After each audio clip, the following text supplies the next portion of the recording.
Welcome, everyone.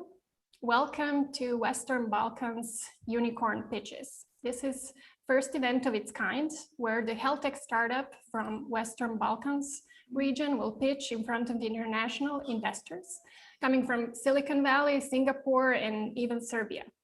My name is Em-Cath Pitch, and I'm one of the co-founders of HealthTech, the local Serbian health tech ecosystem. We are the co-organizers together with our wonderful partners, Startup.Network, which is probably following us today, and Marina will join us later. We hope that you can see also now the images of our co-organizers, the Startup.Network and HealthTech Lab.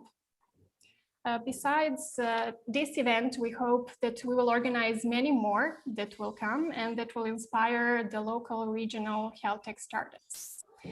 Besides the organizers, this event is supported by numerous partners, and I would like to thank QuickLook and Flexion for enabling all of our startups with financial application that help them do financial calculations also for this pitch, but all 10 startups that will pitch today will have a chance to use the application, first 3 startups in the next year, and then the rest of the 7 startups for a month after this event. Of course, I would like to thank our media sponsors, Balkan Up. Thank you for sharing our news. Thank you for sharing the news all over the region and gathering the startups and opportunities for them. And now the sponsors. I would like to thank the diamond sponsor, Network VC, the golden sponsor, Silicon Finance, and the silver sponsor, Silicon Valley, and our friends and colleagues from Science Park Graz. They're also not here, but I hope they're all following us online. So big thanks and greetings to all of you. And now I will introduce you to agenda for today. We will have 2-minute presentations from our investors, which are today part of our judging system. And after that, we will hear all the startups and all the pitches. Each startup will have 3 minutes to pitch and we'll have 3 minutes to discuss with the investors. After that, it's not the end. We'll have a fireside chat with 2 wonderful ladies from our health tech ecosystem coming from Roche Serbia and PwC Serbia, where you will hear some interesting news on the regional startups, on the potential for investment, digitalization, and some future plans. So please stay with us. We can now start with the presentation of the investors, and I would like to invite Zohar Ilinetsky, if he's here with us, to present his fund and to present himself. If Zohar is not here with us yet, we can start with Anna Doktorova. Anna.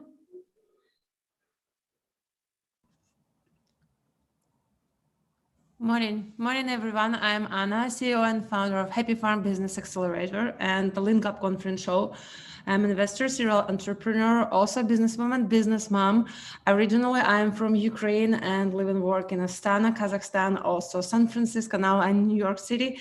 We already invest in 42 portfolio companies. I'll be ready to help. So let's link up. Very impressive. Many thanks. Next one, Benjamin Radomski.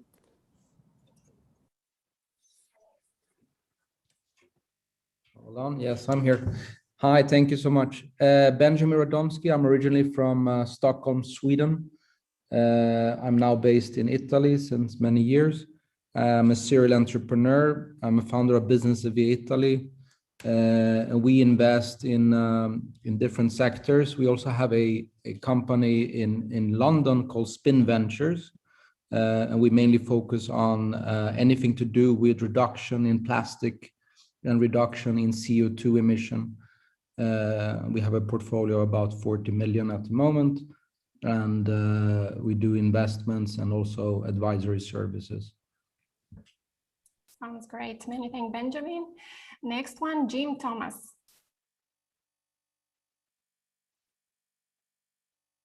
Jim is not here. Then we can hear Jules Walker.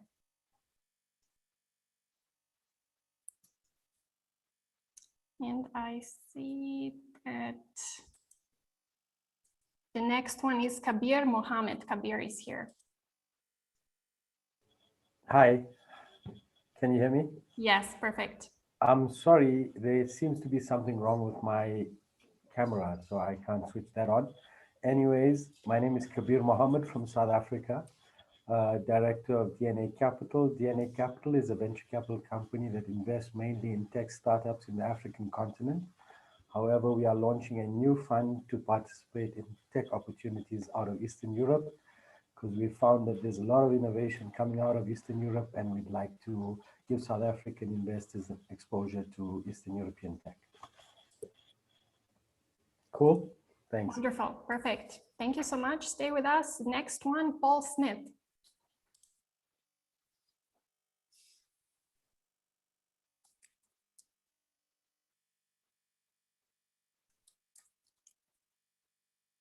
Okay, Subrata Patra is the next one that applied for this event. Hi, good afternoon. Am I audible? Good afternoon, hello. Yeah, hi. Hi, this is Subrata Patra from Bangalore, India. I'm managing partner at Idea Capital Ventures as well as venture partner with our ventures. We are sector agnostic, primarily focused on India, but open to investing interesting mandates across the world. We have about 56 companies in our portfolio, and we invest up to $10 million. Thank you very much. Looking forward. Thank you so much. Let's see if Ashish is not with us. Gaurav Shah.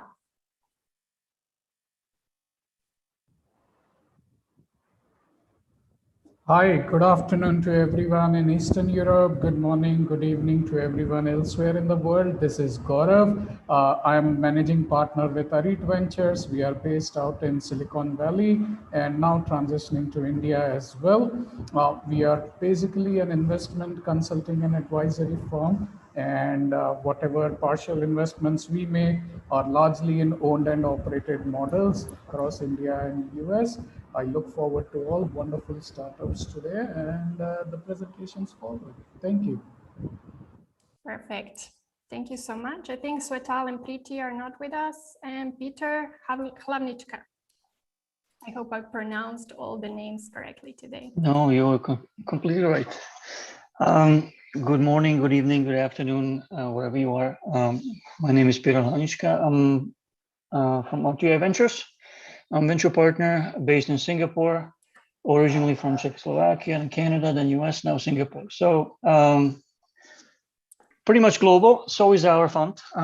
We're based in Singapore, but we have a presence in Silicon Valley, Israel, Luxembourg, Hong Kong. And we focus on an early stage, pre-seed, seed up to the Series A. Size of a check varies. Focusing on a medtech and deep tech. The most recent activity is we launched a House of Medtech and House of Deep Tech in Luxembourg. We are currently looking for participants. If anybody's export ready and wants to engage in in Europe, let us know. And I'm looking forward to your pitches, guys. Thank you. Perfect. Thank you so much. Next one from Serbia, Miloš Arambasić. Hello, guys. Nice to meet you all. Very happy to meet all of the participants today and wish you a great luck and a great success. Thank you. Thank you, Miloš. Next is lady Svetlana Kaninskaya. Kamshanskaya. I'm so sorry. Complicated, I know. Good morning, good afternoon, everyone. I'm so happy to be part of this international community. So I'm an angel investor and corporate lawyer from San Francisco. My firm, Primum Law Group, provides services, business and legal services to technology companies that expand operation to the US. We do provide end-to-end project management for tech companies in Silicon Valley. So good luck, everyone who's going to present today. Thank you, Svetlana. And last but not least, Vladimir Pavlović from Serbia. Hi, my name is Vladimir Pavlović, coming from Belgrade, Serbia. I'm the mentor and advisor to several startups in Serbia and Western Balkan region, but also active as investors. My partners and me within the company WM Equity Partners, we are supporting startups in obtaining financing for business expansion, especially in the process of the drafting of the business plans, also establishing the companies and providing the basis of the governance.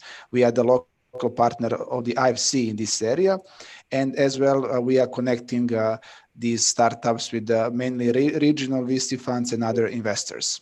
We were the lead investors in the first Serbian crowd investing campaign that was successfully completed in December last year, and also I'm very excited to see the pitches of the startups today. Thank you, Vladimir. Thank you so much. Thank you to all the investors. Please confirm your voting links so the investors and the judges will have a chance to vote during your pitches and even after during our fireside chat. So please open your links, confirm that everything is working, and we can start with the main event, which is the pitches of the startup. I'd like to invite everyone to get ready. We'll have the order and we'll have 10 startups pitching today. First one being Baby FM. Each startup will have 3 minutes to pitch and 3 minutes to have questions and discussion with the judges. So I would like to invite the first one, Baby FM, to get ready. Let's start.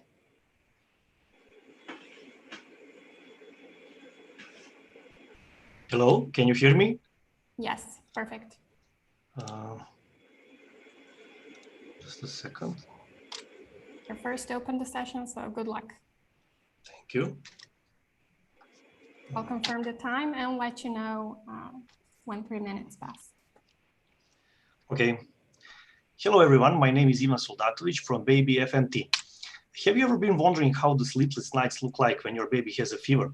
I can tell you in my own situation, it looks horrible. This could be me and my wife just in a real situation. I am actually sleeping and she's awoke. In order to help the parents with the young babies who have a fever, we constructed the body temperature monitoring system, who consists of a temperature sensor and application for mobile devices. This system allows monitoring of the baby body temperature, medicine tracking, and alerting and reporting. Benefits for parents with babies are huge, especially night sleep for parents, real-time data and notification, safety and reporting, question and answers, recommendation from doctors could be implanted in the application, physical and emotional well-being for whole family if they have a little bit of sleep during the fever nights, and productivity satisfaction for parents who go to the work next day after the fever. Benefit for healthcare systems are also huge, but we will just emphasize the real-time monitoring and feedback, predictive analytics, and tracking medication and its effect in real-life situation, which could be considered as the best cohort for the clinical study. We evaluated the EU market and come to these numbers, which is 4 million per annum as total available device market, serviceable available market for 0.8 million per annum, and serviceable available market as 100,000 per annum. There is a competition on the market. Several devices already exist, but our advantages are the most common elastic band, cotton elastic band, not irritated skin, and then the sensor position is axillary joint like the real monitoring of the baby's fever. A remote parent supervision is possible if babies are with babysitters or grandparents, and in next generation we are planning to make the vital signs monitoring such as heart rate variability, respiratory rate, and febrile convulsion prediction with our artificial intelligence team that can produce it. These are our milestones for several years. As you can see, team is established in 2019. On 2020, we were eventually winners local competition. At the moment, we are in a Rising Star Acceleration Program, and we are finishing our MVP product and hope to produce up to 600 units by the end of this year. And as you can see, with the increasing trend. Right down corner, you can see the possible investments that we are planning to obtain. Cost to revenue structure is presented here as the worst case scenario, realistic case scenario, and best case scenario. And all these three scenarios depends on the number of units we are going to sell, which of course depend on us and of course on global market at the moment. And of course, in Corona time, additional benefit could be overheating as one of the most common consequences in wearing protective suits.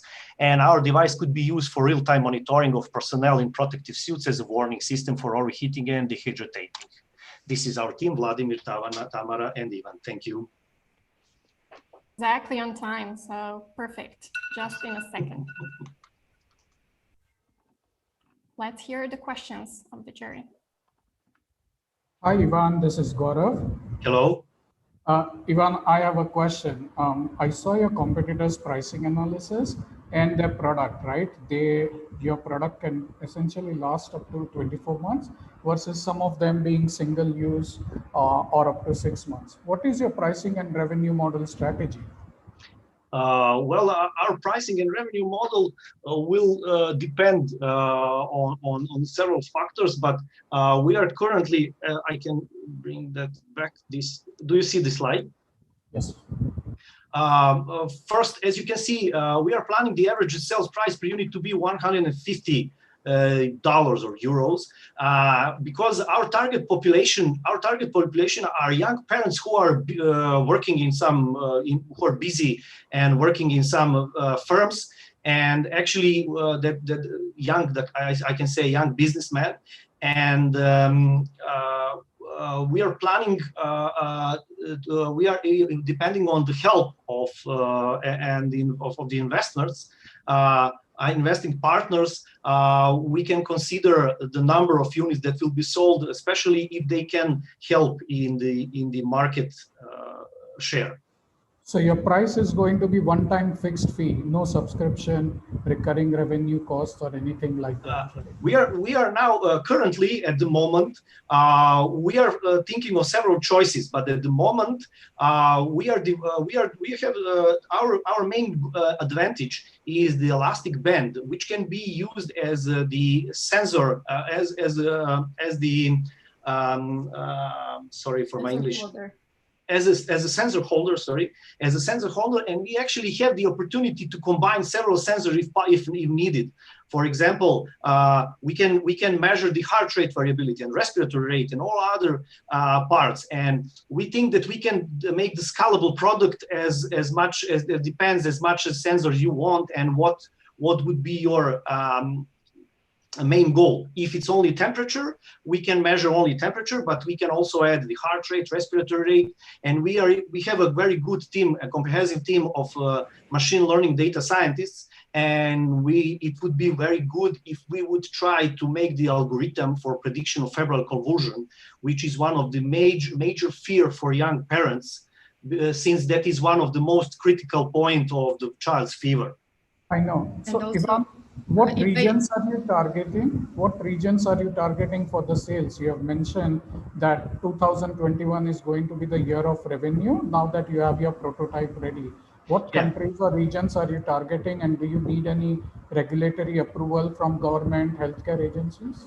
Yes, in the first phase, we would try the local region Balkans, but it would be only for shortly, because as the device will be electronic device in the first moment, as soon as it becomes the medical device, as it is the class 1 medical device with CE mark and all the regulatory approvals, then it could be sold globally.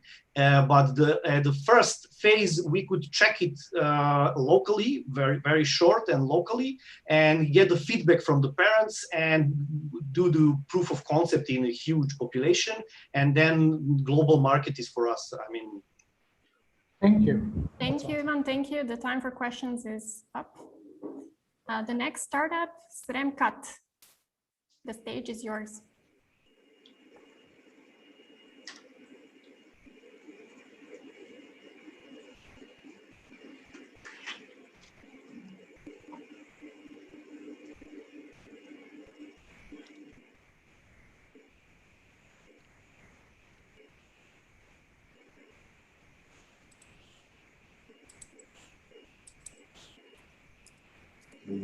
Okay, so I hope you can hear us. Perfect. You can start. Okay. You're ready. Okay.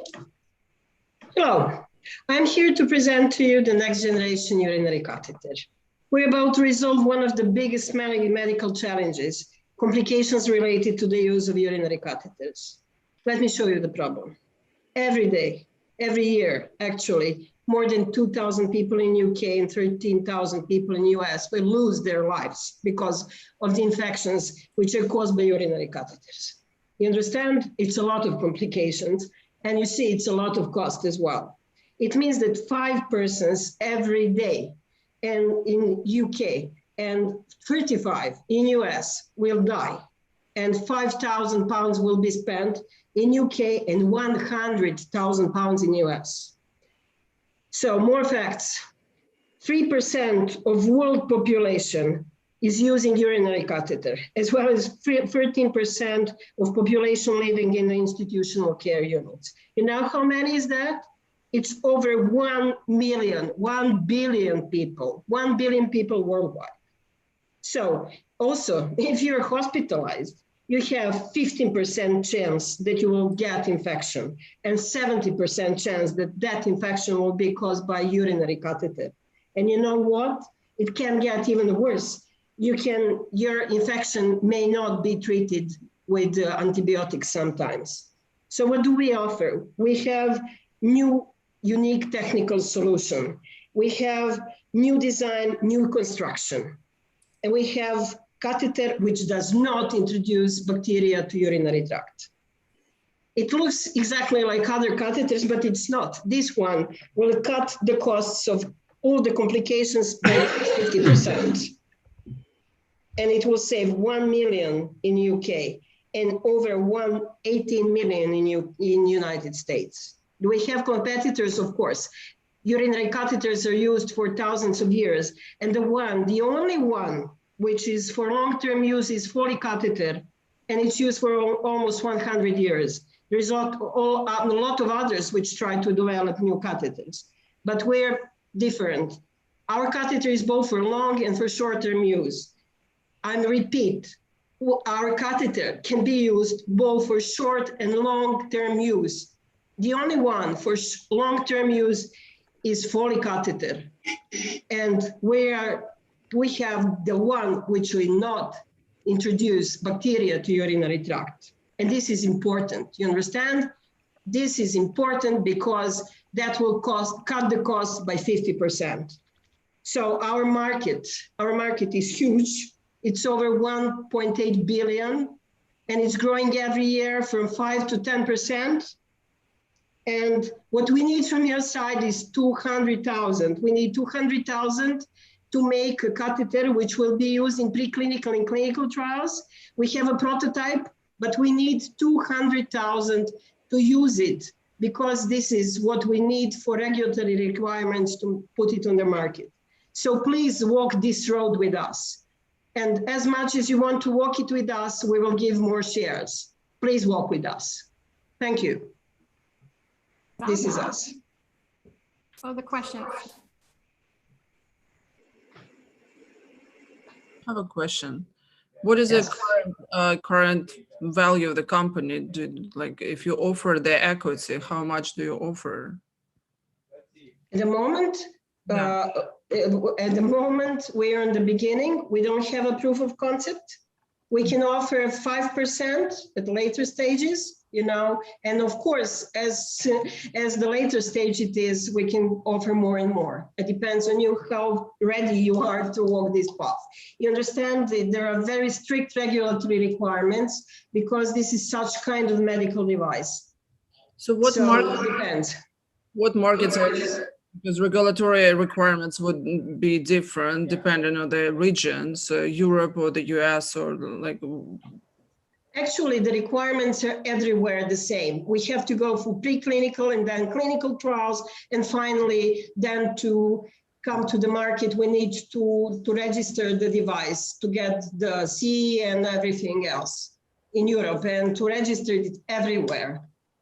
So it's almost the same everywhere, and it requires the same path, negotiating with the healthcare institution, with the healthcare, meaning to get on the positive list of every country. This is our goal, because we want to be used in every hospital, in every institutional care unit. We're gonna go first. First? First, we're going to get in Europe, of course. Europe is our goal. You can see that on our slide here. So our first goal is Europe, you see. First is CE, then UK, and then US, then South America, and then we will move to Asia and finally in China. Why China the latest? Because the regulatory process is a bit longer in China. It takes time. We will start it immediately, you see that. We'll start immediately, but unfortunately the last one to be on the market will be in China because this regulatory and negotiating in China takes a bit longer. Hi, Maya. Hello. Tell me, would it not be more prudent to prove the concept in your local region in Serbia first? I mean, looking for $200,000, I mean, 200,000 euros, I understand. However, from what I gather, you've already registered with WIPO and your product design has been patented already. Is that correct? Yes. I'm going to tell you why. Because it doesn't matter where you need to make a preclinical trials to get results. Preclinical trials need to be made in a very special environment. Such a special environment, unfortunately, could not be found in Serbia. We want it, but cannot be. So we find several ones in Europe, and this is why we start there. We need the sterility of the highest level, and it cannot be done in Serbia, unfortunately. I understand. Thank you. Not yet. Hopefully, we will design the ecosystem for this to be possible, and this is what we're working on as Health Tech Lab. Thank you, Maya. Let's start with the next startup, 3D Medic. Hello.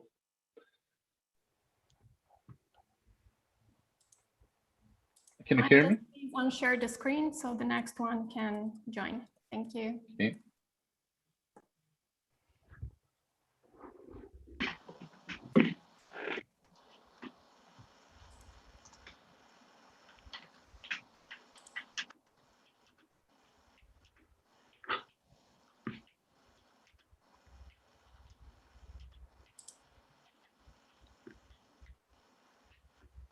Maya, are you there? Please just unshare the screen so the next startup can use it.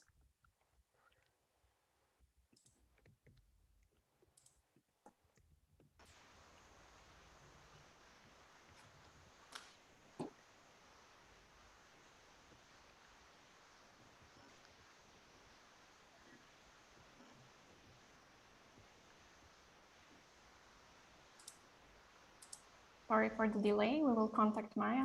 I'm sure No problem. that she finished.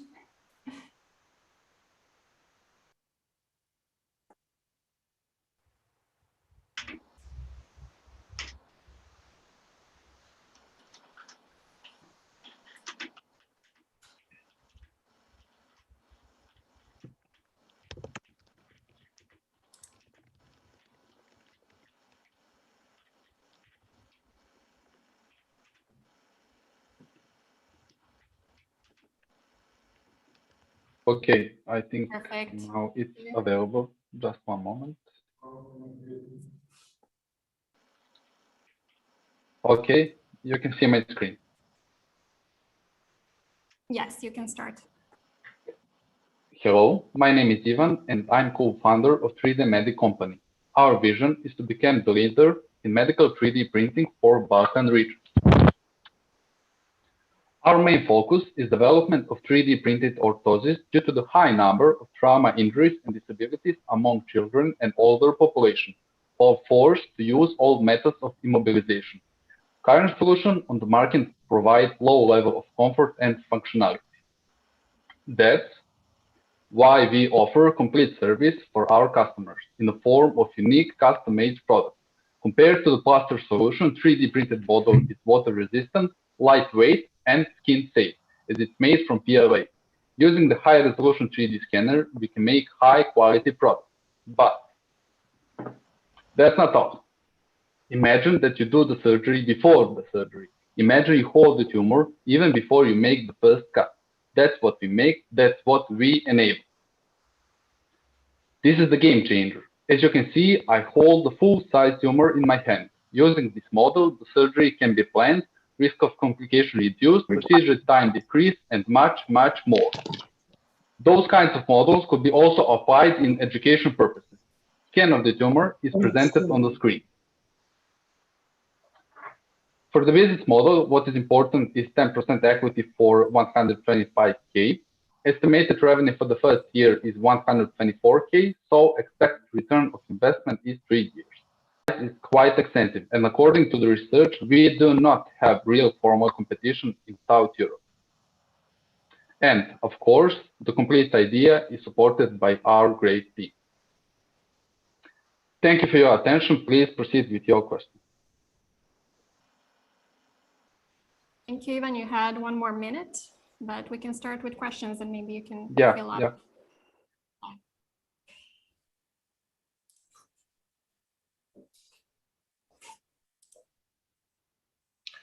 Hi, Ivan. This is Subrata Patra here.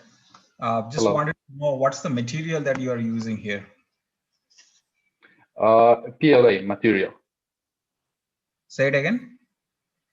PLA. Okay. Subrata, that's PLA is polylactic safe for acid. skin. Polylactic acid, right, Ivan? And what's your 3D technique? Is it SLS or S? For SLS? the orthosis, we are For the orthosis, we are using FDM technique, and for high quality models, we are using SLA. Okay, got it. But SLA is not very strong structurally, right? No, it's only for presentation and for educational usage. So for orthosis, we are using PLA, but if we need strong material, we also use carbon fiber. Got it. Thanks. So how much was invested in this company and what stage of development are you at the moment? For equity of 10%, it's 124K euros. For now, we're developing prototypes and we cooperate with local clinics for research. So is it correct that you're looking for 150,000 euros right now for 10% of the equity? Correct. And for the equipment and sorry. Did you have any investments before? Currently, no. Okay. Thank you. Thank you. Have 1 more minute. Any other questions?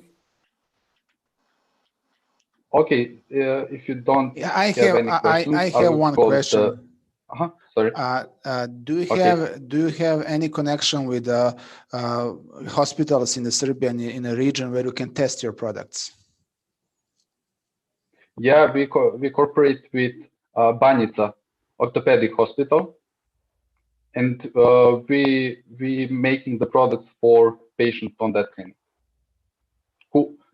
For patients who wants to test this product. Okay, thank you. So you're currently having Thank you very much. Are you testing the product or it's just an idea? So that's what I didn't understand. What stage of the development? No. We are testing. So there is several cases where we prove that it's successful product. And what is the main difference comparing with the plaster cast? You can use it underwater, and it's much lighter and it's much stronger comparing with the plaster. Perfect. Thank you. The time for questions is up. Next in line, thank you very much. Divs Technology and Vladimir. Hello, everyone. Hi. Hi, my name is Vladimir Jeftovic, and I'm co-founder and CEO of Divs Technology. The problem that we are addressing is the problem of diabetic neuropathy. When diagnosed later and when left untreated, it is one of the main causes of limb amputation, silent myocardial ischemia, sexual and urinary dysfunction. Just look at some numbers. 34.4 people with diabetes, million people of diabetes in the US alone. Only 16,000 neurologists. We have 100,000 plus limb amputation annually caused by diabetic neuropathy. Why is that? Because of late detection and mistreatment. But actually why? because today the golden standard for diagnosing diabetic neuropathy is EMG, highly invasive, not scalable, requires hospital visits, and it's highly costly procedure by all measurements, square footage of the hospital floor, specialist time, and so on. So what is our solution? We are providing simple, scalable, not expensive technology for earlier detection and tracking of diabetic neuropathy. It is based on self-performing set of tests of exercises not longer than 5 minutes by wearing wearable sensors and backed up by cloud-based artificial intelligence engine.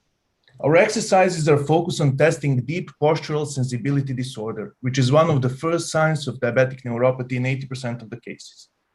Our system is easy to use by the end patients, provides an objective and repeatable set of tests. We are able to classify neurological disorders in context of diabetic neuropathy and to successfully provide diabetic neuropathy progress analysis. Our reports can be also exported and sent to healthcare institutions. And all of that without need of neurological involvement in repeatable tests, with patients sitting at home. So there are several attempts to provide easier detection and tracking of diabetic neuropathy, but we will focus only on ones that do not require subjective patient's input. All those are either not precise enough or require specialist involvement. Currently, we are currently fine-tuning the application itself, and we are preparing for conducting non-inferior pilot trial with EMG here in Belgrade. What we are looking for is 350,000 for 15% of equity in order to invest in evidence-based clinical trials, product development, set up the company for the next step, for the VC grade funding in order to acquire FDA approval and market distribution strategies. With acquired finances, we will be able to produce FDA certification ready class 2 medical device and software as a medical device. Our team is the team, committed to success with expertise in required fields. Thank you very much.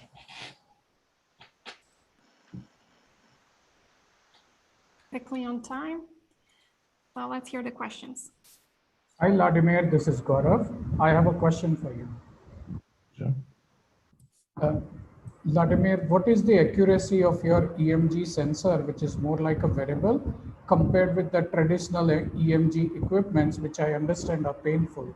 But what is the accuracy? Because many a time wearable sensors or, like the diabetes handheld machine, right? They can be plus or minus 10, 20%. What is the accuracy of your EMG sensor? On our early tests, we have highly accurate disambiguation between healthy and unhealthy person. To do a precise analysis, that's what we are currently setting up to do, is to do non-inferior study against the EMG. And we are using in motion sensors to actually finally track the movement of the patient during the exercise. We are taking 104 samples from 8 sensors per second. And we are measuring all the smallest movement. And our anecdotal theory is that we will not be precise as EMG, but on a scale that we can provide, like being much affordable, that we can bridge that. But correct precision, we are currently in process of acquiring correct number. How far are you from launching your product? We have a working prototype, so that we already acquired tests from volunteers. Our belief is that if we can acquire finances, that in this year, during this working year, during 2021, we can launch a non-medical based solution, which is actually the solution that's using the same technology, but just stripped of any conclusions because it doesn't require any certifications. And we are actually on a path to launch that after this summer, during the autumn, on Alexa voice recognition platform. And if you get the capital, what would be the markets you would target within Serbia? USA. Well, we'll definitely test the Serbia, but Serbia is such a small market for this kind of a device. So we have partners in the USA who are basically waiting for us to get there to a position that we can certify the device. With them, we are structuring the network with healthcare insurances that we want to approach first. So US is our first market to try. But I have a question in regards that. In USA, I cannot see the scenario when insurances are ready to pay without FDA approval. So you would need to have the approval, and the budget you are looking for wouldn't cover these expenses. So how are you going to approach that? Yeah, definitely. The budget that we are asking is that we are asking to prepare ourselves and to set up all necessary parts for actually starting the FDA process of approval. It's not enough. For that is like $2-3 million 2 years away. Yeah. Okay. So basically, we are looking at the 2-3 years until the launching product. Yes. But what I said is that we can launch, we have non-medical spin-off that we are on the path to launch this autumn. Here in Serbia. It's globally, it's an Alexa voice platform, Amazon Alexa voice platform. Okay. Yeah, for testing technology. Vladimir, if I may make a suggestion, I'm right now helping a European robotics cum healthcare company in India, and India is the largest diabetic neuropathy. The advantage you would have is, like Svetlana just mentioned, the regulatory approvals will cost you quite a bit more than the capital you are looking to raise. If your product and prototype works, I think you might want to check out the Indian market, because a similar product, I'm helping a company out in Russia and they are penetrating the Indian market. That's where I have the statistic. Just something to think about. I mean, if you get good capital, you should expand. Otherwise, you might want to look into the India or China market where the diabetes, neuropathy, and amputation rates are high. Yeah, just a suggestion. And well, thank you very much. It's a great suggestion. We'll definitely consider that. And we will want to do that. Yeah. Another thing to consider in terms of the US market, the exposure to liability. So if it's non-medical device and you're going to sell that, that could be the liability issue. So yeah, maybe less regulated markets are good for the beginning, better for the beginning. Thank you. Thank you for all the comments. The time is up. So the next startup is InvetLab. Hvala. Just a moment to share the screen. Okay. Okay. Can I start? Perfect. Yes. Thank you. My name is Natasha Golic, and today I'll present you InvetLab. It's a spin-out company of Institute of Molecular Genetics and Genetic Engineering from Serbia. Our vision is to make a world better place without antimicrobial resistances based on as natural and safe solutions for human and animal health. And the problem that we solve is high mortality of newborns due to intestinal infections in first 3 weeks of life in livestock. This problem is usually resolved by use of antibiotics, but due to the high presence of antimicrobial resistances, European Union banned the use of preventive use of antibiotics since 2006, and now there is action to reduce the use of antibiotics in Europe for 50% till 2030. So we offer perfect solution for that. We offer HeraVet innovative probiotic for animals that was carefully designed to be replacement for antibiotics. This probiotic is designed and tested in IMGGE. It's composed of unique lactic acid bacteria strains with broad antimicrobial activity, active also against hardly curable pathogenic bacteria, including Clostridium difficile, Clostridium perfringens, Salmonella E. coli, and also has specific immunomodulatory activity. Why our probiotic is better than others? While other probiotic present to the market are just gut microbiota stabilizers, our probiotic is highly efficient and resolves intestinal infections just in hours. It eliminates hardly curable pathogens, replaces the antibiotics, so also bursts immune response in newborns, giving healthy animals, and it's suitable for pregnant animals because it's completely safe and natural. Interestingly, it also increases economic parameters because it improves growth parameters in livestock. Our probiotic is validated in farm trials in pigs, goats, and poultry, and is supported by World Bank, European delegation, national television, also campaign for women entrepreneurs. Also, we obtained the awards from City of Belgrade, Belgrade Venture Forum. The market for this probiotic is very profitable, and it grows annually from 3 to 5%. At the moment, our probiotic is patented by PCT patent and protected, but also we have small scale production at this time and also just local distribution. So what we need, we seek for an investment for production scale up, for infrastructure, marketing and sales. We need 300,000 euro investment for 15% of equity. And according to our business model, this investment will return for 1 or 2 years. Thank you for your time. You can contact us by using these details. Thank you. Thank you, Natasha. Let's hear the questions.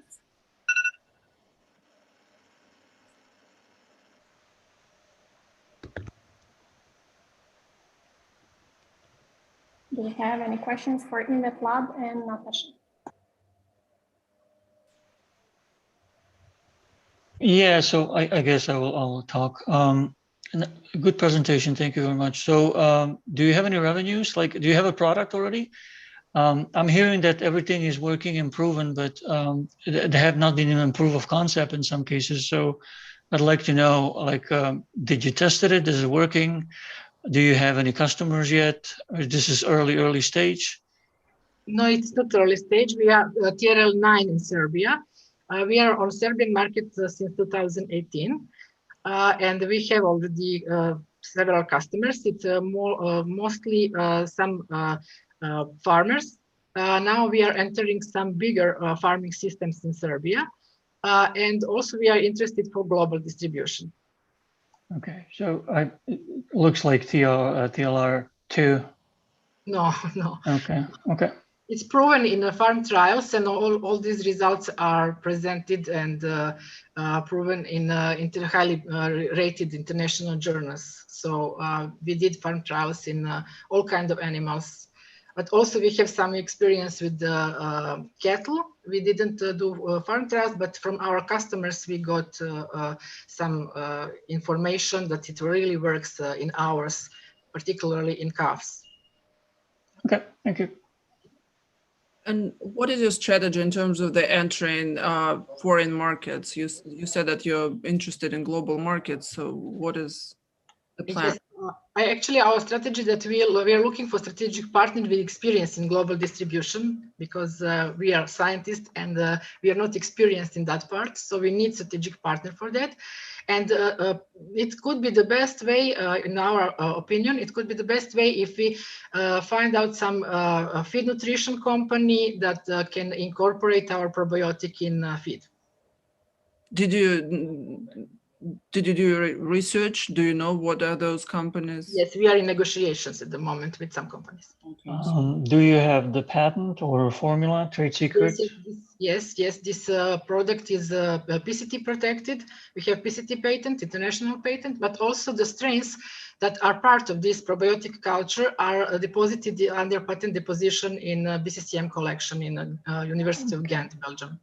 Have you considered the licensing model? Sorry? License the technology?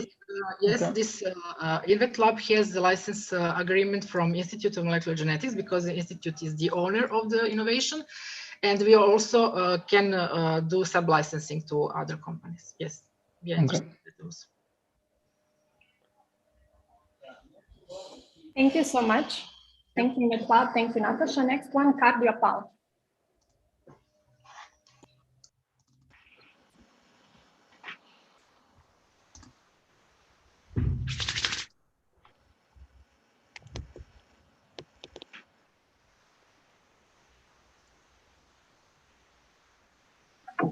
Hello, everyone. My name is Anna, and I will present to you the Kardio Pal project. Kardio Pal project is the life-saving device that can help solve the deadliest problem, one of the medical deadliest problems in the developed world, which is the heart attack. Kardio Pal is a smartphone-based diagnostic platform with a personal handheld ECG device, providing the patients with timely diagnostic information in case of heart attack. Even if pessimistic prognosis regarding coronavirus come true this year, many more people will die from the heart attack, which is the killer #1 in the world, accounting more than 17 million deaths. And we can help solve this problem. The greatest challenge in the acute MI is response time. More than half of the patients fail to reach medical assistance within 4 hours or come to the hospital after the first symptoms appear, which is too late to prevent the heart attack and makes avoiding fatal outcomes severely difficult. So time is of an essence. Any 30 minutes saved in acute MI treatment before patients go to the hospital lower the risk and chance of death for 8%. European average at the moment is about 105 minutes for decision time to call the emergency, and we can expect that Kardio Pal will cut that to 5 to 15 minutes. ECG is the most used diagnostic tool in medicine that detects heart attack, arrhythmia, and other heart conditions. ECG records heart electrical activity and confirms the heart attack diagnosis. You find them usually in the hospitals, and they are bulky, use 10 cables, requires undressing, and trained staff to operate. There are two types of devices in the personal ECG market segment. One of them which detect only arrhythmia, like Apple Watch or AliveCore, to which we do not compare, and devices that are used for both heart attack and arrhythmia detection. Kardio Pal competitive advantage in personal ECG market segment is clearly superior to existing solution. It is used both for heart attack and arrhythmia. It's pocket-sized, no undressing required, 5 integrated electrodes, no cables, no adhesives, validated in multiple clinical studies, and patented. Our device is small and easy to use. Anyone can record ECG and send it to its doctor within 60 seconds, and then go back to sleep in the middle of the night or immediately go to the hospital for the treatment. 20% of the Europe's population is at risk and need our product. This market potential is very similar to blood pressure monitors that are already present in most of the households.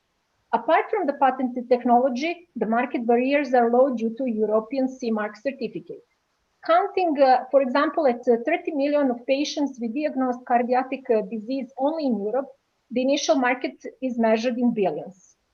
We have world-class team that has done it before. Our key engineers and team have brought medtech public in USA.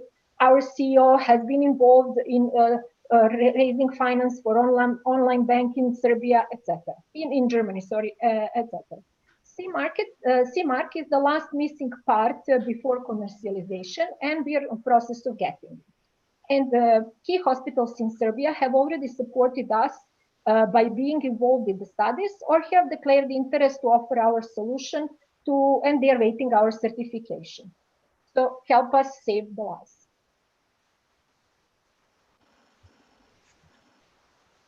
Thank you, Anna. So the questions. Hi, Mohammed. Sorry, I may have missed it, but what stage of development is this project at? The product is developed and we are in process of applying for CE mark certificate. So we are approximately 9 to 12 months before the commercialization. Product is already patented with 2 patents both for housing and for algorithms with PCT applications.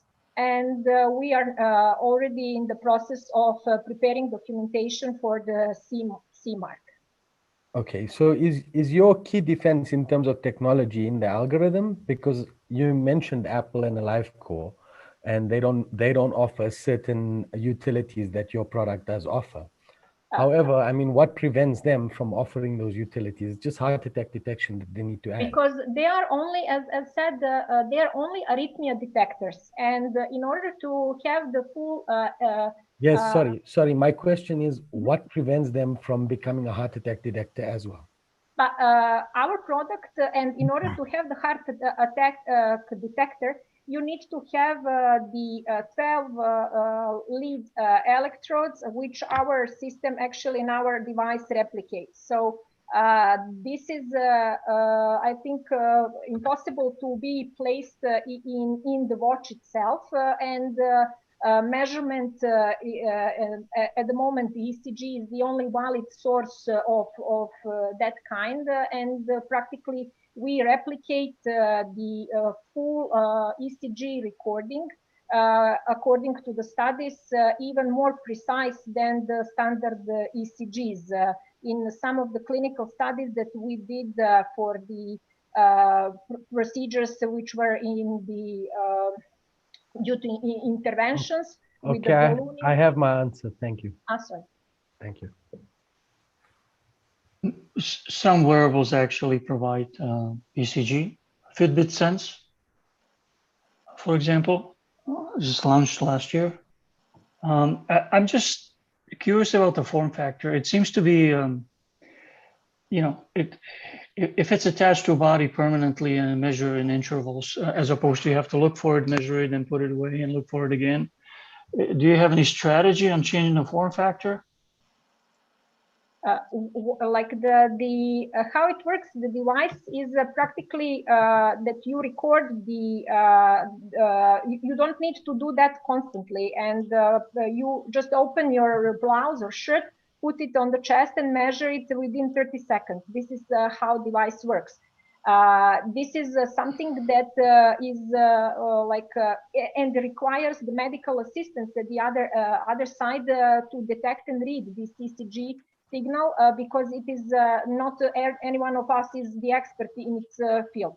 What we plan to do is to develop in the later stage, and we are already starting working on that, on the artificial intelligence models based on the parameters and like individual itself, that will be able to detect and show the signals of the heart attack even for the person itself, being able to practically show if there is an emergency immediately. But this requires much more work in the coming period. Well, and that's awesome. That's your future. I'm just saying that this seems to be an unfortunate form factor. I don't see somebody being in the work and in the meeting and feeling bad and opening his shirts and putting this on the chest. Is the chest the only place you can use this? Honestly, I'm not the doctor, but I think yes, because it has to be like recording, because the ECG records the heart's electrical activity, so it has to be near the chest. Otherwise, like all these devices that are on the hand or like bands, etc., can only detect arrhythmia, which are not like directly from the heart. Okay. Thank you so much. Thank you, Kardio Pal. I would just like to invite Priti, who just joined us, to present herself and her fund. It's another investor that just joined us.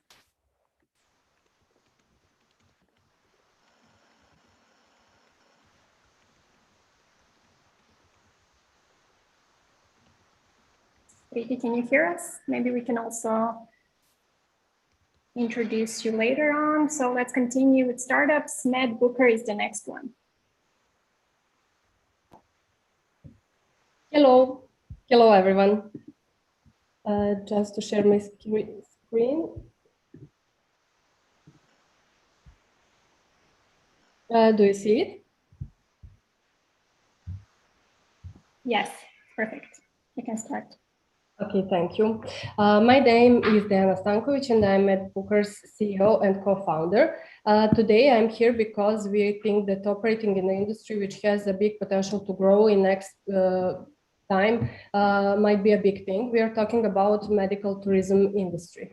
Prior to the COVID situation, this industry was with estimated growth by 20% in each year until 27. And of course, as this market is affected by the current situation, still market is estimated to grow over 12% between 21st and 27th year. We see especially opportunity in near time in offering the post-COVID treatments, but also to enable people travel during the restrictions, of course, in a medical purpose. Problem on this market has two position of view. First position is from the client side. Clients are wasting a lot of time to organize this kind of a travel. Also, they're seeking all the time to have a support and security. In other hand, business partners are lacking to have a channel to communicate with their clients, but also a provider who will help with organization. We created a value proposition for customers that is tailored travel arrangements, reasonable prices, detailed information, consultation with the doctor through the video call, assistance, etc. MedBooker connects two dots. Through the online platform, it funnels demand from individual users to medical providers while including functionality services. We are not definitely a travel agency. We created a user-friendly and time-effective solution, which is a bridge between the clients and medical providers, such as with all other service providers. For the first phase, as the project has 4 phases, we picked as a target market UK, Germany, and Russia, but as a market in offer, we have Serbia, Czech Republic, Slovenia, Turkey, and Hungary and Russia with the various branches of medicine. Of course, we have a competition, and as we did a deep research of competition, and they are pretty successful on the markets, we still recognize the need for the complex and complete human tech solution which will save mostly people's time and focus on a better experience. We did revenue and financial model projections. Our revenue stream comes from our service providers, as well as in the second phase, we are planning to charge the presentation or the presenters on the platform. To achieve our goals, we need an investment in the next 3 years. As the platform will be launched in April, an additional investment is going to be used in establishing the market presence, gaining the momentum, and a further development of the platform. All started from the Serbian company Serbica Health in 2017, and in 2019 we made a strategic partnership with Asiana, company from Czech Republic, and we started the development of the platform. Our team has years of experience across the diverse industries, and as well we are very supported with our partner Asiana with experience in a business and as well in experience in a travel industry. Of course, we have a medical advisors who help us to organize arrangements for our clients. If you need any more information after this, you can contact us on this email. Thank you.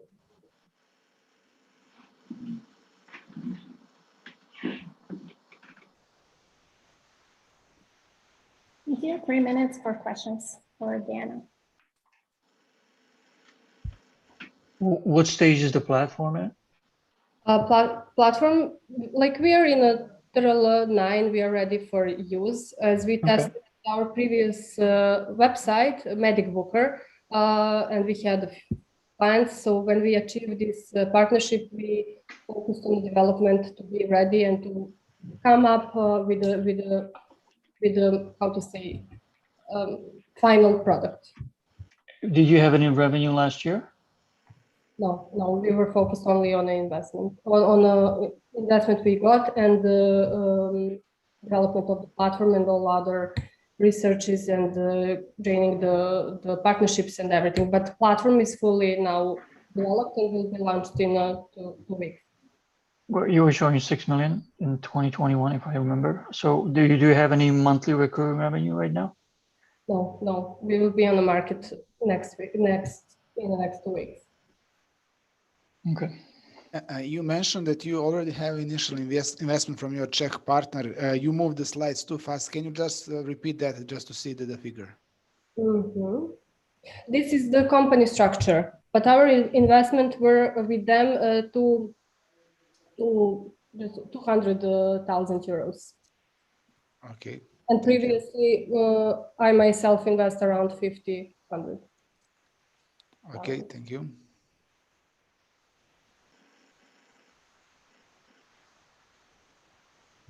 More questions? We have 1 more minute. Is there any questions for Diana and MedBooker?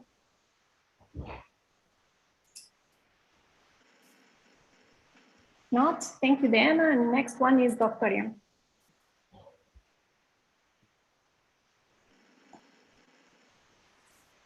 Hello, everyone.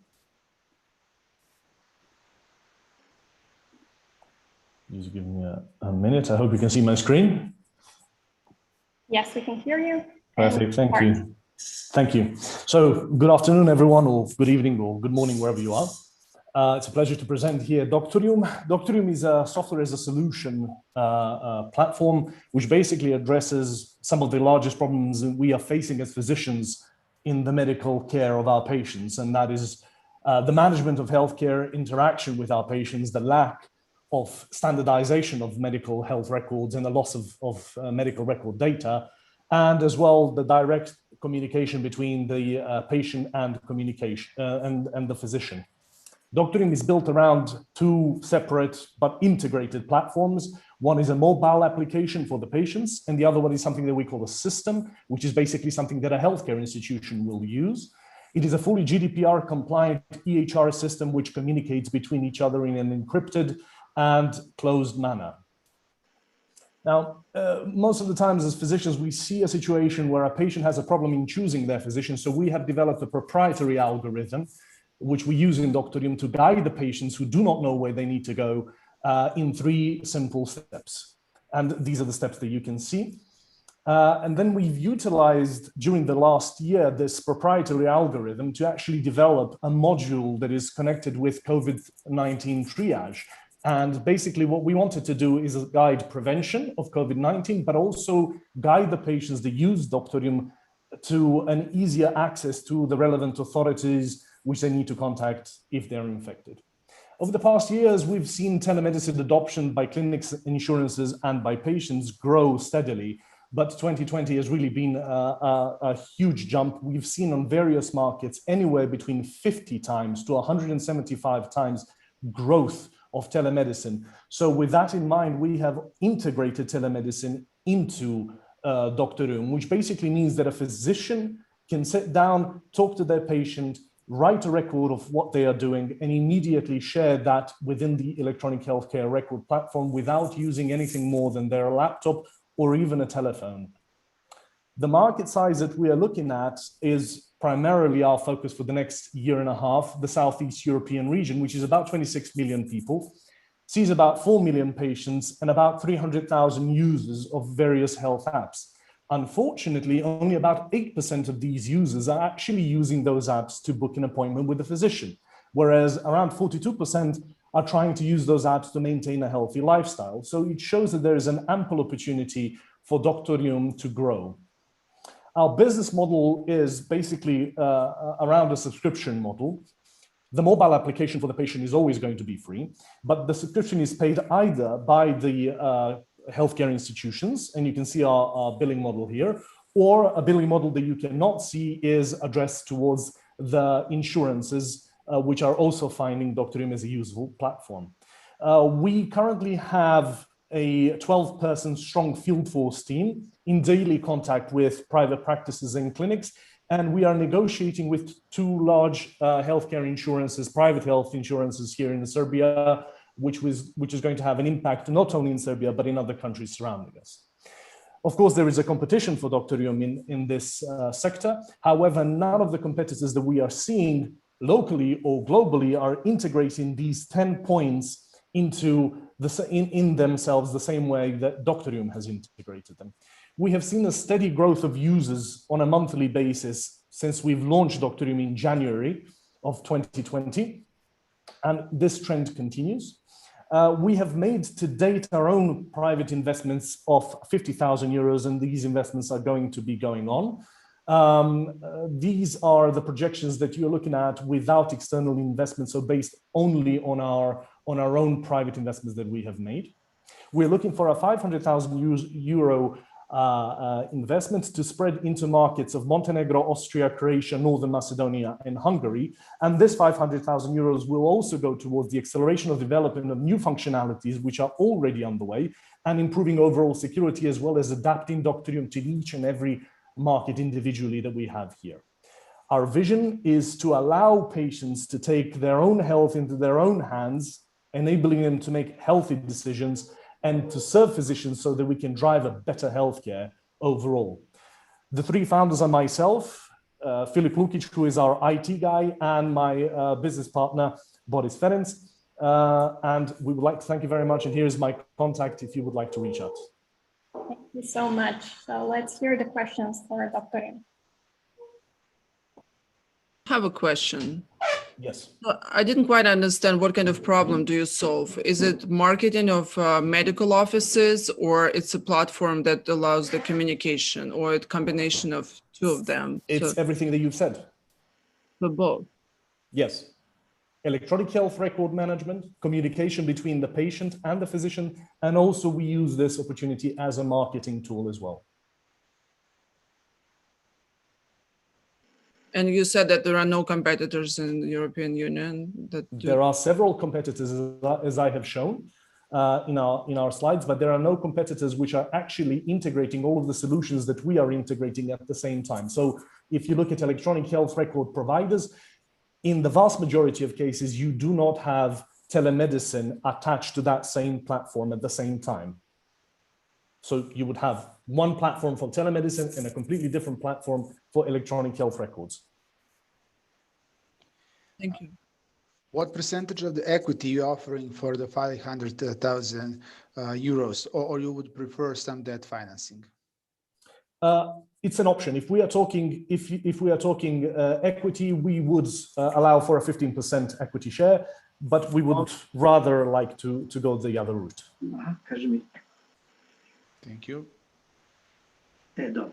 Slušaj, ovaj zadnji bar. Okay, ništa, pogledat ću. Just going to make a comment. In my experience, I mean, I've seen a lot of these platforms actually in Asia, in US, even in Western Europe. Not that familiar with how many are in Central Europe, but the most successful model, though, it seems to integrate this platform with already existing insurance companies' platforms. Because most of the large insurance companies already offer something, some digital records, some telemedicine, some kind of application. So if you're providing something you need, it might be a best way to approach the insurance companies and try to integrate with them and just get on the licensing structure. This is exactly the route that we are taking right now, especially in Serbia. As I said, we are talking to two very large international health insurances, and also through our legal advisors in Vienna, we're also talking to several more insurances in Austria who have shown interest in exactly this kind of model. The issue with Austria being that at this point in time, the Austrian legal system does not recognize telemedicine, and there is a large push from the private insurances exactly to go this route. So we are one of the partners in that entire project. Okay, but I was saying integrated as opposed to sell the entire platform. You know what I mean? Yeah, that's what we're looking at to integrate. Okay. But integration would require to limit the scope of services you provide. I think insurance companies wouldn't let you advertise or market. That's not a problem. Doktorijum is completely built from the ground up on our side, so we can literally adapt it to any need that it needs to be serviced. Serbia is a specific market. It works for Serbia for the time being like this, but for other countries and other markets, certainly is going to be different. Yeah, that's fine. As long as you can sell the modules, anything that drives revenue is fine. Absolutely. Thank you so much. As you heard, the time for questions is up. Next one, Helkili.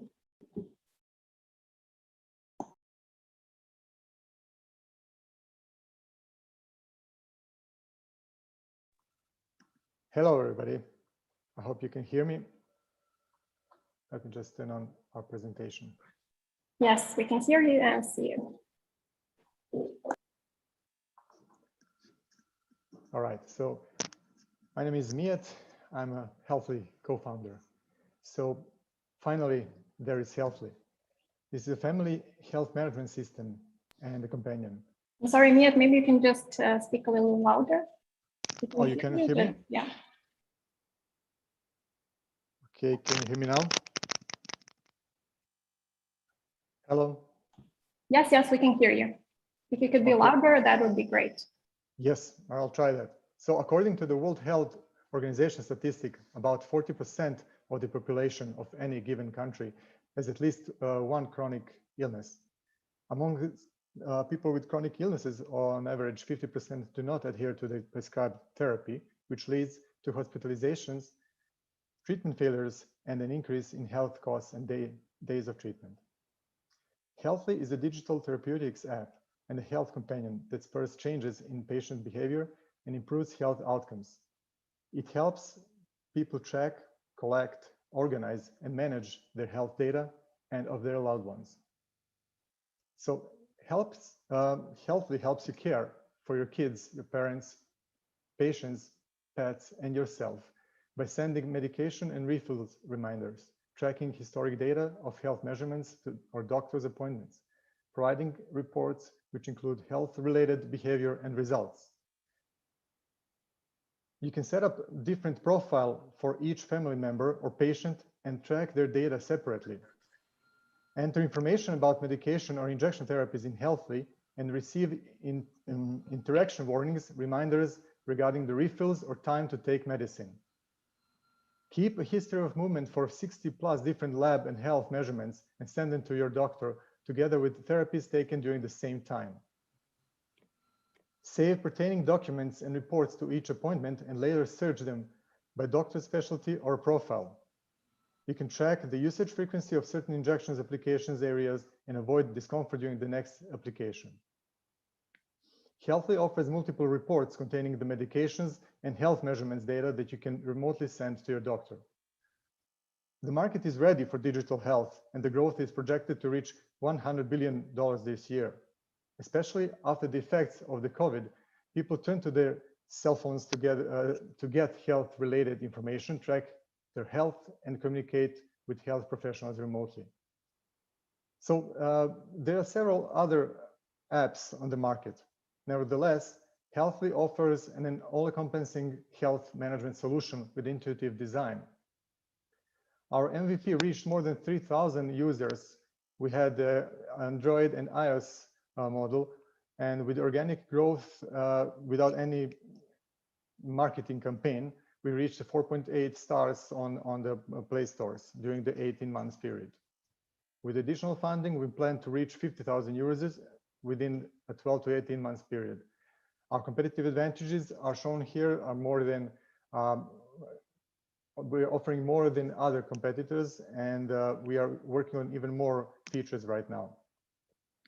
We are using a freemium subscription model, and we are planning to work together with the companies, pharmaceutical companies, nursing homes, clinical researchers companies, and so on. Our team consists of business veterans, experienced developers, and medical advisors. We are on a mission to provide people with one system designed to help them take full command of their health data and medication.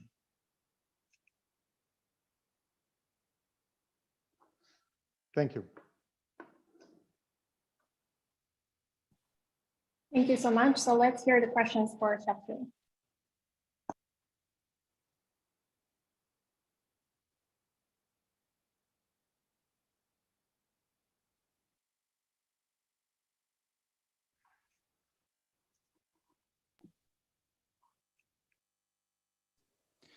What are the current revenues? You said that you have something like 3,000 users. Do you have the revenues currently? Currently, we do not charge. This is just an MVP, and we tested it in Serbia to see how the products will be received by people. So we do not have any revenue right now. And what would be the next markets? We're going to explore the Serbian market, of course, and we are starting to actually move on to US market next. Okay, thank you.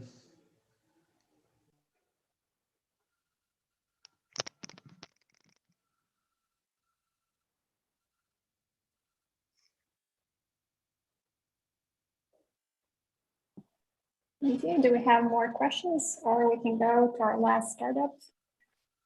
Thank you, Healthily. So next one, VoiceToys. Hello, do you hear me? My name is Dragoljub, and I'm going to talk to you today about the VoiceToys. This is our project that we started a few years ago, and we started upon the request from the experts in special therapy and speech language pathology. They asked us to make them one device for their practice, but we discovered that the whole world opened before us. The world of it's completely unexploited, and this is we saw the opportunity to make the system for speech therapy, and we saw that there is opportunity for cochlear implant rehabilitation, and that the number of kids with speech disorders is extremely rising. So we came upon the idea to make a platform of devices that will motivate, stimulate, and entertain kids, but not use the smart screens because they are highly addictive, and we see extremely negative effects because the children are using smart devices since they are born. And we are trying to make devices to rely on child's senses and to put them back into the 3D space where they belong. So what's the system is comprised of 4 different devices. Together there are 13 of them. We have a working prototype that we are already selling. So who are the customers? Speech therapists, special schools, kindergartens, and even the kids without disorders enjoy using them, and that's where we want to go to give these interesting toys to all the kids. And we now, by now, we have a working prototype. We already sold to the biggest special school in Serbia, and 4 more private practitioners are giving us the feedback currently. We had appeared in 2 conferences with speech therapy. We are designing final versions for serial production and starting study at the Faculty of Special Rehabilitation. So in next 6 months, we are going to have concrete numbers what our system is doing to kids. And the European market for these devices is around 150 million euros. And smart toys, if we go that way, we are going to, is only in EU 2 billion euros. So we are B2B, direct to therapists. We have modular system, scalable, that is going to cost in Serbia 1,500 euros, and we are going to double it for the European Union. We have some competition in terms of sensory room devices, but nothing concrete like our system. We have a great team, and thank you. That was my 3 minutes. Thank you so much. Let's hear the questions for VoiceToys.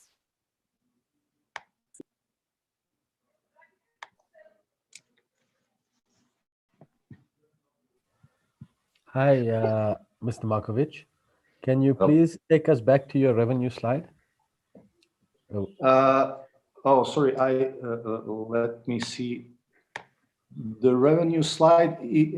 I have the. Do you see it? No. No, we don't see it. Okay. It was really, really quick. You did 3 minutes in 1.5 minutes. So one thing we can say is you are very efficient.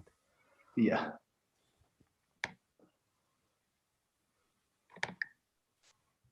So do you see it now? Yes, we see the slide. Can you just take us back to your revenue slide? Yeah, sorry. Yeah, here we go. So the price for your system is 1,500 euro. Is that correct? Yeah. Okay. And gross margin. But you have 13 devices in that system, and a mobile device, mobile app that controls. And are these modular, or do they have to buy the whole system? So you have 13 devices. Modular. So modular. If you buy it entirely. So what's your entry price? If I want to buy, say, 2 modules or 1 module, what would be the entry price? I don't know. Currently in Serbia, because the prices here cannot go any higher than that. This is the entry price only here now, is somewhat about 150 euros for the smallest device. 150 euros. 150 euros. Okay. Yeah. That's smallest what I wanted device. to know. Excuse me. That's what I wanted to know. Thank you. Yeah. And 1,500 euro is a very large entry price, you know. To gain, anyways, don't worry about it. I think my mic is a bit low, eh? It's fine. I got my answer. Yeah. Okay. Just a short question, if possible. If you have the demonstration of your device in video, could you put it in the chat after the presentation? Okay. Okay, but I will suggest you, if you're interested, you can go to the website, and I will send you the website link, and I have a lot of videos there. Okay, thanks. Okay. Well, I think the speech therapist can afford the $1,500, and that was the point, I think. What's the subscription price for? Subscription price is 100 per year, but we still don't have that function. That will be developed. But what is it for? It is for reporting progress during these games and the things that kids play with these devices, and the audiometry that we're going to develop, and some future functionalities that we are planning. Currently, it's not active because we are currently only in the basic functionality right now. Do you have any patents? We will have now. We are currently registering it. And where do you manufacture? Excuse me? Where do you manufacture? Currently, here in our office. We are not making any more. We made only 7 or 8 systems by now, but we do it by hand now. We made it possible to 3D print and make PCBs by hand. But we are now currently making serialization and standardizations. So we'll solve that problem later. So what is the plan? Where are you planning on manufacturing? Have you looked into it? Still no concrete plans, but it will be simplified because we are going to import finished PCBs and finished housings, and then we don't need any complicated production process. We can order from 2 or 3 sides and just put everything together here. And it's not a complicated process.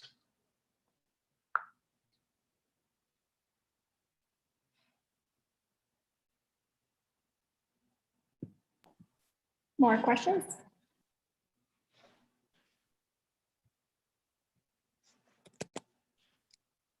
If not, thank you, VoiceToys. Thank you to all the startups. So we have officially finished the pitching part, and thank you to all the investors, to judges. Your comments and feedbacks were really, really appreciated, and for the whole region and the startups in health tech from Serbia mostly, this was really a learning experience. So thank you so much for feedback, although we hope for advancements and investments. As you have noticed also, this was a Western Balkans entitled event, but we had all 10 startups from Serbia. So startups, health tech startups in other regions of the Western Balkans do exist, but they're even in early stages and pretty shy. And I really hope that this event will also inspire them for some of the next session to apply and to pitch in front of the investments and actually take participation in this event. So I would like also to vote all the judges to vote on their voting links. We'll have 10 to 15 minutes more for finalizing and actually choosing our winner. And until that time, we'd like to discuss a little bit about our region. So I'd like to invite our 2 guests to join us on the stage. Today with us, Dr. Aleksandar Vidaković-Lazić from Roche, Serbia as a medical country director, and also Tanja Kuzman from PwC Serbia as the Startup and Corporate Innovation Senior Manager. So welcome both. Thank you. Thank you. So first question, did you have a chance to see the pitches? How did you like it? What is your opinion? Yes, of course. I like this very much. And I think I'm very happy to see that there are so many startups and they have these pretty sophisticated projects. So I'm very happy about that. Thank you, Tanja. Yeah, the same. I was watching carefully because, I mean, my previous, let's say, role was with a VC fund in the UK. So I also had a chance, like to evaluate the ideas from the investor's perspective. And I have to say that I would ask some of the same questions that were asked here. So it was really interesting, but congrats to all of you for pitching today. And hopefully going forward, you will all obtain the investments that you need. Thank you so much for the comments. So Alexandra, could you explain us a little bit more about the Roche involvement in the region? We know that Roche is pioneering in digitalization, in innovation, in health tech in Serbia and in the region. So could you present the more specific steps? Yes, yes. Well, as you know, Roche is actually a pharmaceutical company, and we are strongly one of the leading innovative companies in the world. But what we strongly believe is that actually the center of everything that's going on in the healthcare system should be the patient. And in order to get the best possible treatment, the data about the patient should be integrated, and these treatment options, treatment plans, diagnostic, and therapy schedules should be all planned according to the data from the patients. And I'm very happy to say that we are strongly supporting the digitalization of the healthcare system also here in Serbia, and that we are part of the Digital Serbia initiative, and which is also a member of the coordinating body for the digitalization of the healthcare, which was introduced beginning of this year. And the very good message is that digitalization of the healthcare here in Serbia has become a top priority of our government. And this is good for many reasons. Because, you know, the patient data of the high quality structure that can be subject to analytics and that can be integrated is an enormous asset. And I believe that all of you are well informed about the value of the patient data and how the patient data can help in first of all, improving the outcome for the patient, then in optimizing the planning and use of your resources in the healthcare system, then streamlining the work of the physicians. But on the other side, this is also very important asset from some other reasons. For example, for pharma companies, the high quality patient data that can include also genomics, and the machine learning combined with the big data, this is a very important resource of the potential targets for the drugs. So for the R&D, this could be something that will speed up the process and cut the costs in the R&D part. This is also about the new design of the clinical trials, which can be again faster and more efficient. And then from the other side, the data from the completely different perspective is about the, different easier access for the drugs. Because, healthcare system is, we are all aware that it is becoming, let's say, more and more complex and more costly. So basically, knowing the data can help in this value-based healthcare. So it means that actually at the end of the day, you will be able to have some savings and to understand what is actually, giving benefit to the patient and what you can just stop doing or doing differently. So basically, that's why, and what is good here is that actually Serbia has a very good starting point to maybe do the leapfrog in this area, meaning that almost 80% of our healthcare institutions have information system and using compatible or the same even platform. So we can do and jump and get to the let's say advanced stage, well, relatively easily and quickly. And I think that our government understand that. Okay, thank you so much for this valuable insight. We're looking forward to all the results, and hopefully in the next event we'll have to present that too. So Tanya, several studies have been done of the Serbian startup ecosystem, Serbian and the regional. So one of them being the Startup Genome. So could you please let us a little bit more about the details of this study and potentially any other study that's have been done? Yeah, sure. So as you know, the Startup Genome has actually done the research regarding Belgrade and Novi Sad startup ecosystem because they are observing actually the city level ecosystems as targets, and in that sense they have seen that also majority of startups in Serbia is actually concentrated around these two cities. The approximation is that we have between 200 and 400 startups in total, and that actually, let's say, the majority of those startups is related to creation of software as a service.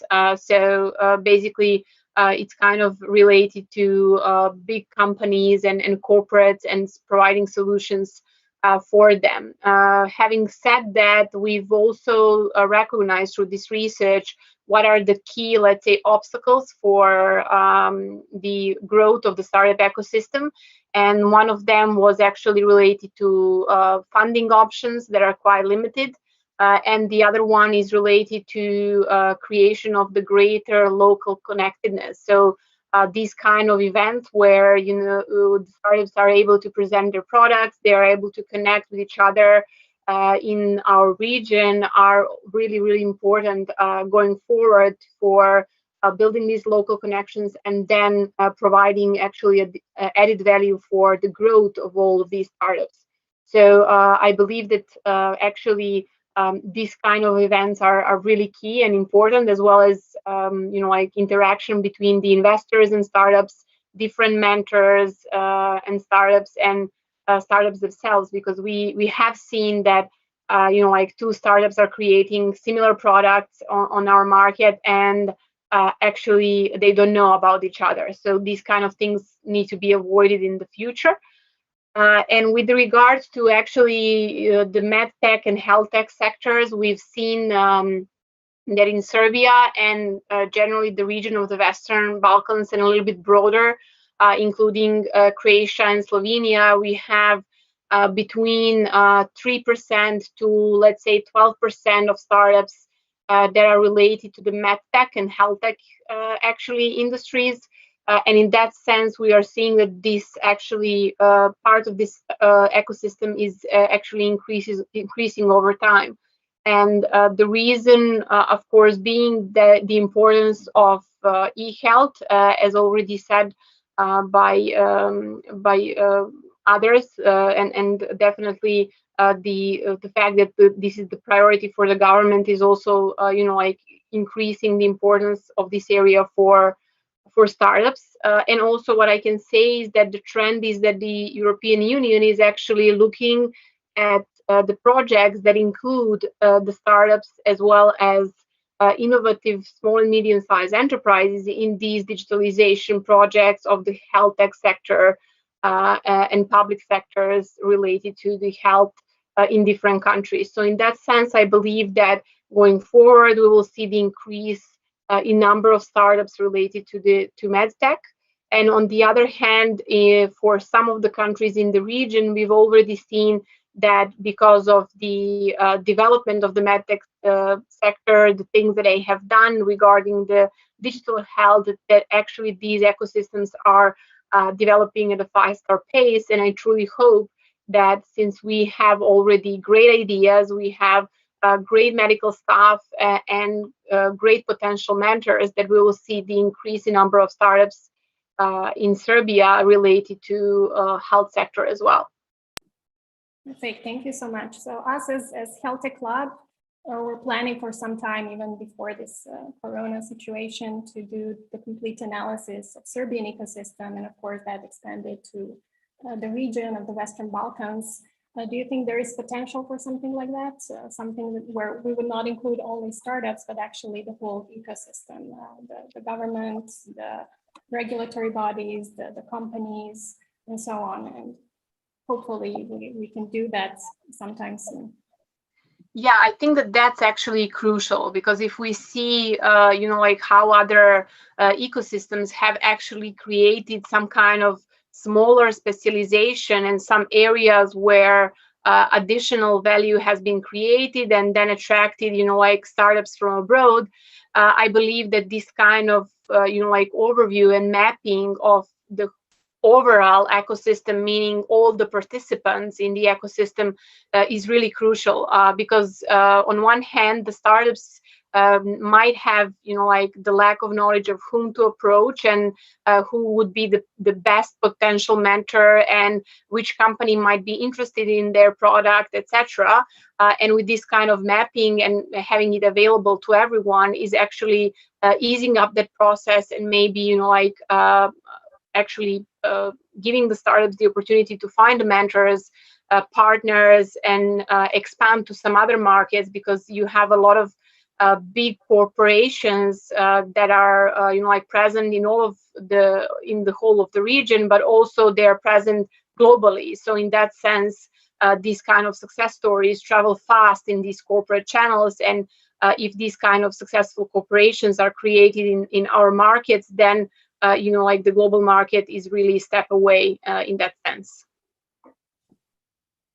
Yes, and Alexandra. Just like to give a few examples of, for example, do you know that the importance of the digital?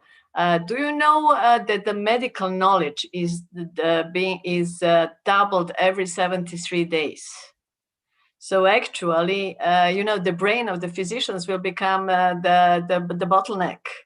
So, and here is the place for the digital. So there is a clinical decision support, which is already the solution being developed for different therapeutic areas, where you have actually a kind of a starting artificial intelligence or machine learning for, you fill in all the protocols, all the data, real-world data, hundreds of thousands of patients with their genomics, with their longitudinal follow-ups. And then the next patient who is coming, and the clinical decision support is giving the therapeutic options for these particular patients with his comorbidities, his age, his lifestyle, everything. So basically, this will be an enormous support for the clinicians, and this is already happening. So this is something that is being developed, and it will continue to develop. And there is also, especially now, COVID. We had so many learnings from the COVID era, and I think the COVID was speeding up the whole process of integration of the remote monitoring of patients and telemedicine to a great extent. So basically now you can, the calculation is that only in the USA you can do some 250 million savings just from making all the visits and exams virtualized, to make it virtual instead of patients coming to see the physician.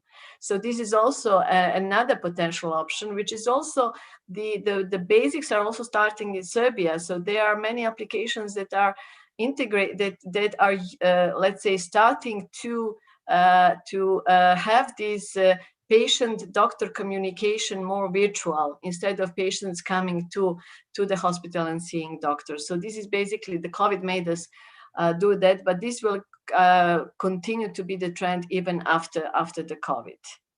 And and then just the expansion of the data that are possible, about the omics data. These are genomics, proteomics, and all these different data that are now available because the human genome, and then because you can see from the mutation, you can predict what is the treatment that the patient who is having an oncology disease should get, the targeted treatment for the particular mutation that this patient has.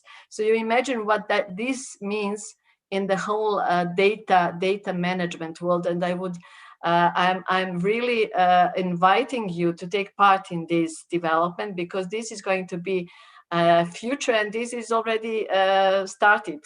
So I would like to invite you to jump on this train. Thank you. Thank you so much for the motivation for startups, these ones and future ones, and the whole community, I guess. Thank you once again. I would like to ask the investors and the jury, do they have any questions for our guests, or we can proceed with the winner announcement?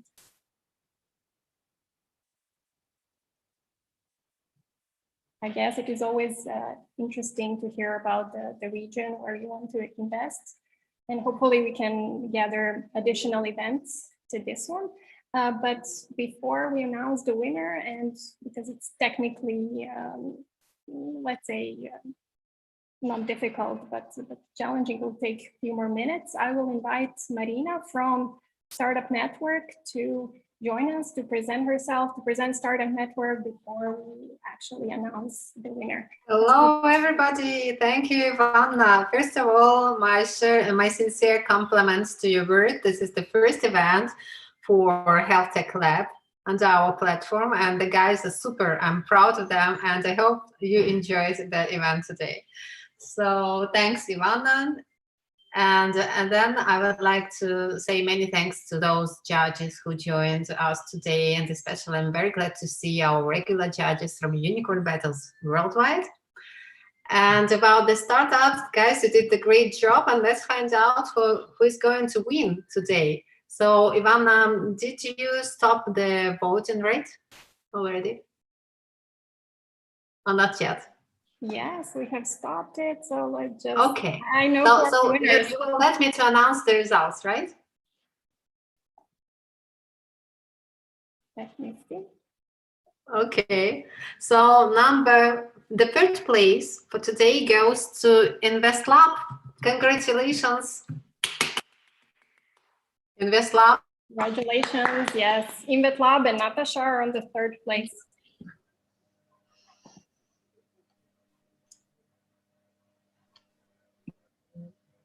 Place is Div's Technology today. Congratulations, guys! Startups, if you're here, you can express your emotions about about the win. And the first winner for today is Doktorijum. Yes. Doktorijum. And the first place winner, guys. let me remind you, so that the first place winner will come to Unicorn Battles in Eastern Europe for the next round. And if they win the next round, they will participate in the global finals in the Unicorn Cup. And next round will be 8th of April. And I invite everybody to join. I will host the event, moderate the event, and let's meet at the Unicorn Battles in Eastern Europe. And of course, at Health Tech Lab next event in next season, I hope so. Yes, Ivana? Thank you so much, Marina. It was wonderful organizing this event with you. Thank you once again for our guests, Alexandra and Tanya. Thank you for all the investors, the judges. Thank you to all the startups. Thank you to all of us for watching us. I think this is really a challenging time, and I think we did a good job. So thank you once again all. Doktorijum is going to Eastern European battle, so we will help you and prepare you for that as well. And Marina, we really hope that this is just the beginning of great collaboration. We have experience, hopefully we all learn from this, and looking forward to collaborating on the next project soon. Yeah, thank you. Thank you all. See you soon, and bye-bye. Thank you. Bye-bye. Bye. Bye. Bye.